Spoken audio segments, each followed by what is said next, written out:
హరే కృష్ణ ప్రభు. హరే కృష్ణ. ధర్మం అంటే ఏమిటి? శాస్త్రంలో చెప్పబడింది, ధర్మంతో సాక్షాత్ భగవత్ ప్రణీతం. ధర్మం అంటే స్వయంగా భగవంతుడు ఇచ్చినటువంటి సూచనలు, భగవంతుడు ఇచ్చినటువంటి ఉపదేశాలు. మనకు భగవద్గీత, భాగవతం వీటన్నిటిలో వివరించడం జరిగింది. భగవంతుడు ఎన్నో విషయాలు చెప్పారు, భగవద్గీతలో కూడా ఎన్నో విషయాలు చెప్పారు. అవే ధర్మం.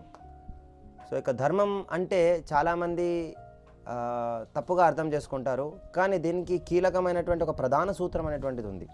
అది ఎలాగంటే, ఒక విషయం మనం చేస్తున్న ధర్మ ప్రకారమేనా కాదా అని ఎలా గుర్తించాలంటే, ఏదైనా ఒక కార్యం మనం చేసినప్పుడు దాని యొక్క ఫలితం వలన మనకు భగవంతుని పట్ల ఆసక్తి అనేటువంటిది పెరగాల, భగవంతుని పట్ల ఆసక్తి అనేటువంటిది పెంచాలి. ఒకవేళ మనకు ఆ కార్యం చేయడం వల్ల భగవంతుని పట్ల ఆసక్తి పెరగనట్లయితే అది నిజమైనటువంటిది ధర్మం కాదు, కైతవ ధర్మం, సరి అయినటువంటి ధర్మం కాదన్నట్టు, సో కాల్ ధర్మం అవుతుందండి.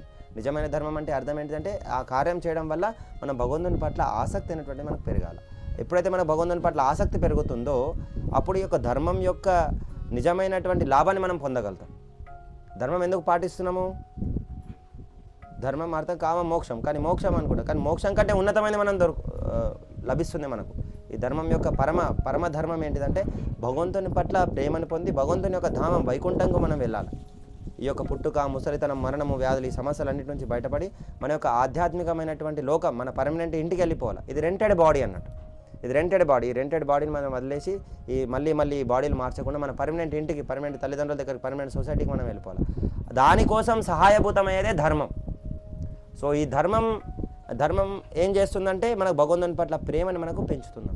ఏదైతే ప్రేమను పెంచుతుందో అదే నిజమైన ధర్మం, మిగతాది ధర్మం కాదు, మనకు సహాయభూతం అదేం కాదు.